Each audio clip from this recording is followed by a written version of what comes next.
Olá, muito boa tarde, caros ouvintes do podcast. Como é que você tá, Pereira? Tudo bem, graças a Deus. Que E bom, aí, que bom. Pereira? Como é que Aqui você na tá, Pereira? voz, aqui na voz é o PL. E eu sou o Luiz, os entrevistadores hoje do Pereira, Mr. Pereira, nosso professor, querido professor aqui do Colégio Ligabui. Bom, vamos entrevistar o nosso juiz do Interclasse, hein? Legal. Pô, que é bacana entrevistar uma das profissões que não é tão valorizada no Brasil. Não é tão Infelizmente, valorizada, Com né? certeza. Tanto o professor quanto o juiz, né? E sem contar que Exatamente, infelizmente. o árbitro de futebol é o único que não é profissional, né? Então. No meio. Mas bom, vamos falar o que a gente achou sobre os jogos, falar como foi sua carreira de árbitro, como tá sendo sua carreira agora de professor. Certo. Essa mudança muito brusca, né? Do nada, Porque- de árbitro pra professor, Sim. sabe? Tipo, a gente quer saber também como que foi essa mudança, o porquê que você parou com a arbitragem e decidiu seguir carreira Legal. como professor. Bom, você quer começar? Eu Comecei, começo? pode começar. Então tá bom, então eu vou começar. Bom, Pereira, você comentou, né, que era juiz, você sempre comenta nas aulas, também apitou o Interclasse.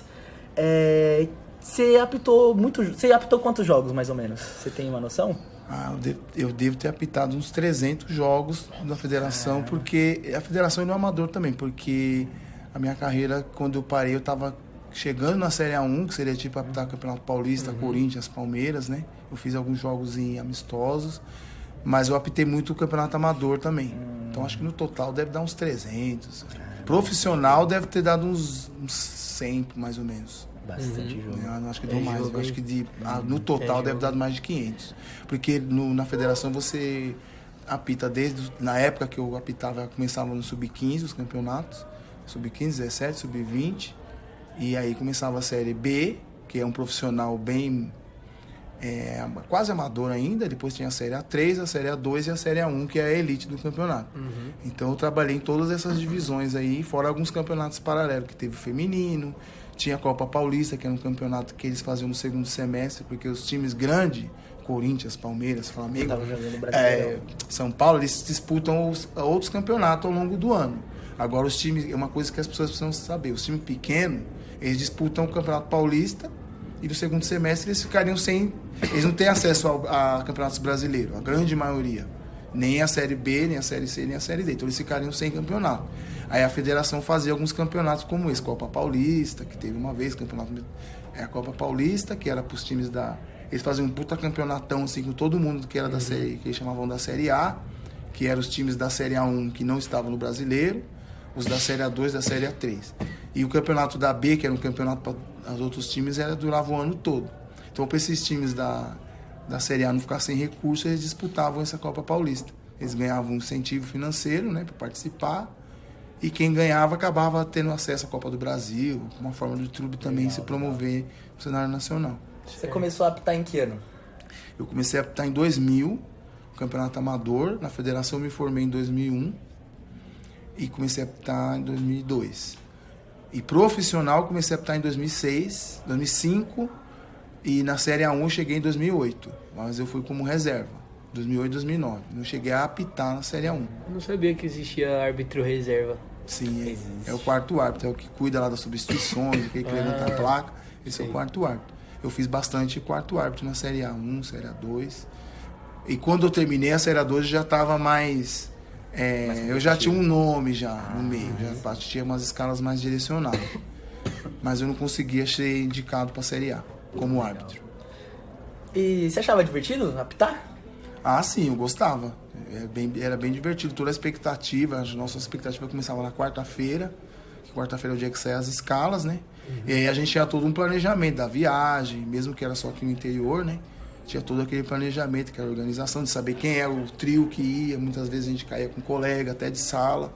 Então era tudo aquele divertimento. Às vezes a gente viajava até antes, para poder se reunir antes, conversar um pouco, né? E uma viagem que eu fiz que foi bem bacana, que foi um convite da Federação de Brasiliense, foi a final do Campeonato de Brasília. Eles tiveram um problema com a arbitragem lá por causa de um time que pediu uma arbitragem neutra, e aí eles convidaram São Paulo e Rio para fazer o campeonato deles. Então, todo final de semana ia uma arbitragem daqui.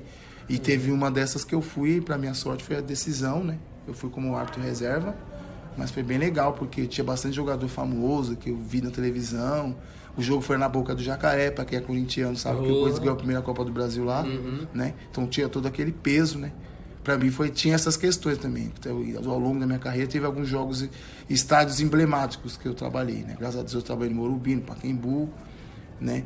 Mas trabalhei no Canindé, na Vila Belmiro, eu tive chance de ir. Tive chance de ir lá no Santa Cruz, foi um dos jogos mais importantes que eu fiz como árbitro, foi lá no Santa Cruz, que foi quando o Corinthians ganhou pra mim tinha o peso que foi quando o Corinthians ganhou o Paulista em cima do Palmeiras, né? Em 93, eu nem tinha 95, aliás, o Corinthians ganhou em 95, eu não tinha nem pretensão de ser árbitro. E aí pra mim foi emblemático quando a gente faz a visita do campo, eu parei exatamente na meia-lua que o Marcelinho bateu a falta, que foi o gol. Aí eu fiquei lembrando daquele momento, então às vezes tinha essas realizações, como embora a gente não tivesse mais aquela visão de torcedor, mas tinha alguns estádios que tinham esse peso, né, pra gente. Então a gente queria estar em uns lugares específicos. Mas inicialmente, assim, você queria ser o quê? Jogador de futebol? Então, essa é uma história bem interessante de contar, é até bom que você perguntou, porque assim, desde pequeno, lá pros 9, 10 anos, eu já queria ser árbitro. Quando até porque meu padrinho foi árbitro, a gente não tinha muita relação, ele me batizou tudo, mas a gente não tinha relação, tinha mais relação com a mãe dele, que é a minha madrinha, então eu sempre quis ser árbitro. Aí ao longo da minha adolescência eu tentei jogar tudo, mas eu sempre apitava os rachão do campeonato, na época a gente fazia campeonato, rachão, então eu sempre gostava de apitar, tinha cartão, tinha tudo. E meus colegas falavam que eu ia ser árbitro mesmo. Às vezes eu ficava imitando os árbitros quando a gente fazia educação física, apitava educação física. Com 10 anos de idade, quando teve o campeonato da escola, eu era bandeirinha, o professor de educação física achava que eu não sabia, aí ele me deixou só para falar, vai lá, fica na bandeira lá, quero ver. Que antigamente, não sei se vocês sabem, mas lá nos anos 80, final dos anos 90, o futsal tinha um bandeira, era um árbitro e um bandeirinha, só marcava lateral e falta. E aí eu fiquei lá do lado da quadra falando que sabia, enchendo o saco do professor Antônio Carlos. Aí ele deixou, só para ver o que ia dar. E aí ele foi vendo que eu tinha mesmo conhecimento, tudo, né? Do futsal. E aí eu fiquei sendo tipo mascote. Todo campeonato eu era o bandeirinha dos campeonatos. Até os caras grandes já sabiam. E aí depois, quando eu fiquei um pouco mais adulto, assim, passou da fase adulta, aí eu fui atrás de saber como era a federação, tudo, fiz o curso direitinho e depois comecei a carreira. Foi, deslanchou. E como foi pra você apitar o campeonato que teve na escola, no Interclasse? Então, o campeonato da escola, eu acho que o maior problema que teve, assim, que gerou um pouco de discussão no início, foi que os jogadores não tinham o hábito de usar a regra. Eles jogavam aqui, como eles jogam, né, até hoje, eles jogam, só jogam, não tem regra, não tem a bola passar, bate o lateral de qualquer jeito, recua a bola para goleiro, que é uma coisa que não pode. Tanto que foi os maiores erros que deu o jogo. Por isso que eles criaram esse questionamento. Porque eles viam que eu começava a cobrar as coisas, eles achavam que eu estava errado. E aí eu comecei a mostrar para eles que não era bem assim. E aí, tanto que a final nossa foi até... me gerou até uma surpresa, porque não teve nenhum problema de arbitragem. Mas ao longo do campeonato, nas primeiras partidas, foi um choque, realmente foi um choque.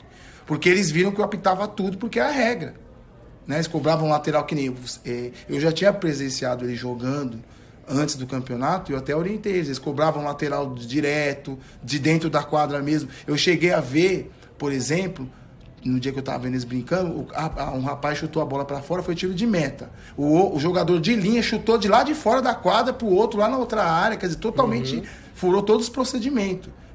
O tiro de meta só pode ser cobrado pelo goleiro, a bola não pode passar pelo meio da quadra, tem todo um regramento. Então isso aí foi o que gerou um pouco mais de choque para eles. E aí para eles, como eles foram cobrados, isso para eles foi tipo, eles sentiram que eu estava errado, mas na verdade depois eles acabaram percebendo que eu estava certo, tanto que alguns deles já foram jogar campeonato fora recentemente e viram que eu estava certo. Até porque eu tenho conhecimento da regra, mesmo que eu era do campo, alguns jogadores, alguns alunos vieram me questionar, você está achando que aqui é campo? Eu falei, não é campo, lá é totalmente diferente daqui.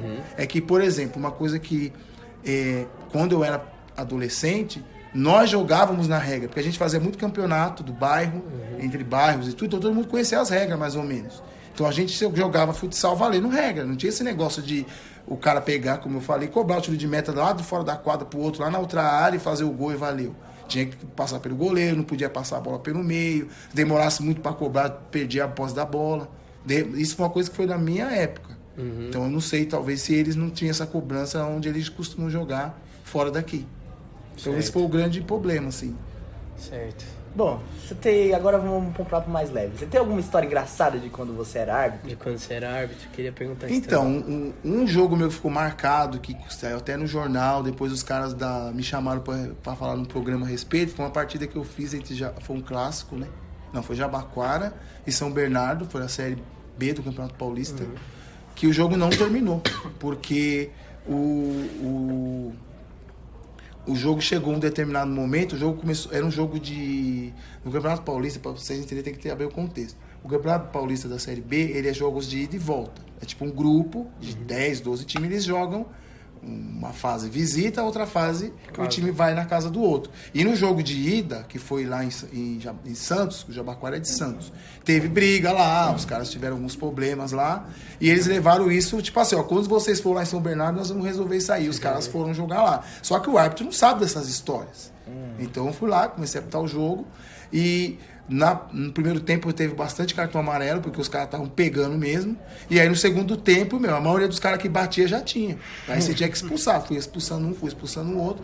Chegou uma hora que o time do Jabaquara ficou com 7, aliás, o mínimo é 6. Eles ficaram com 7 caras e ainda conseguiram fazer um gol. Ficou tipo 7-9. E eles conseguiram fazer o gol ainda, no lance de bola parada. E isso aí gerou uma revolta no outro time que começaram a bater também e acabou que ficou 5-7. E aí eu tive que acabar a partida, faltava tipo uns 10 minutos. A partida encerrou por insuficiência de jogadores. Só que o que acontece? Nessa partida tinha um pessoal lá que eles tinham um site, que eles eram... eles faziam jogos, o nome do site era Jogos Perdidos. Então eles só paravam para ver jogos assim. Jogos diferenciados, jogos estranhos. O campeonato só de bases baixas, tipo segunda divisão, terceira divisão, eles não gostavam de Série A, essas coisas. Eles acharam isso inusitado, aí eles depois me procuraram, aí lá no programa deles para contar essa história, ficou registrado lá esse jogo.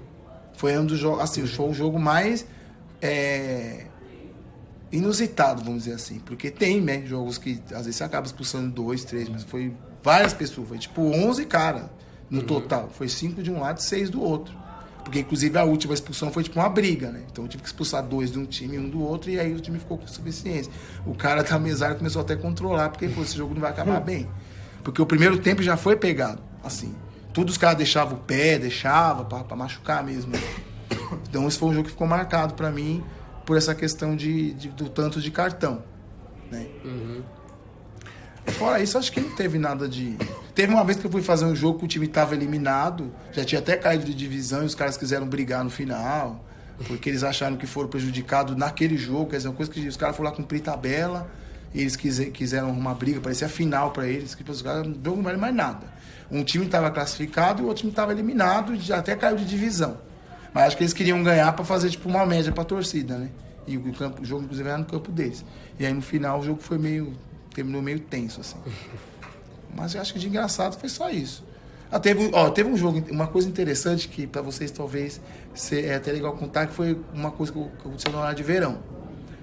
A gente foi fazer uma partida no horário de verão e a gente não ia junto, era campeonato amador. Então o jogo foi lá onde hoje é o Itaquerão, antes era o CT do Corinthians, e aí o jogo era 9 horas, a gente chegava 8h30 da manhã, reunia a arbitragem lá, via as cores e ia pro jogo. O amador era mais tranquilo.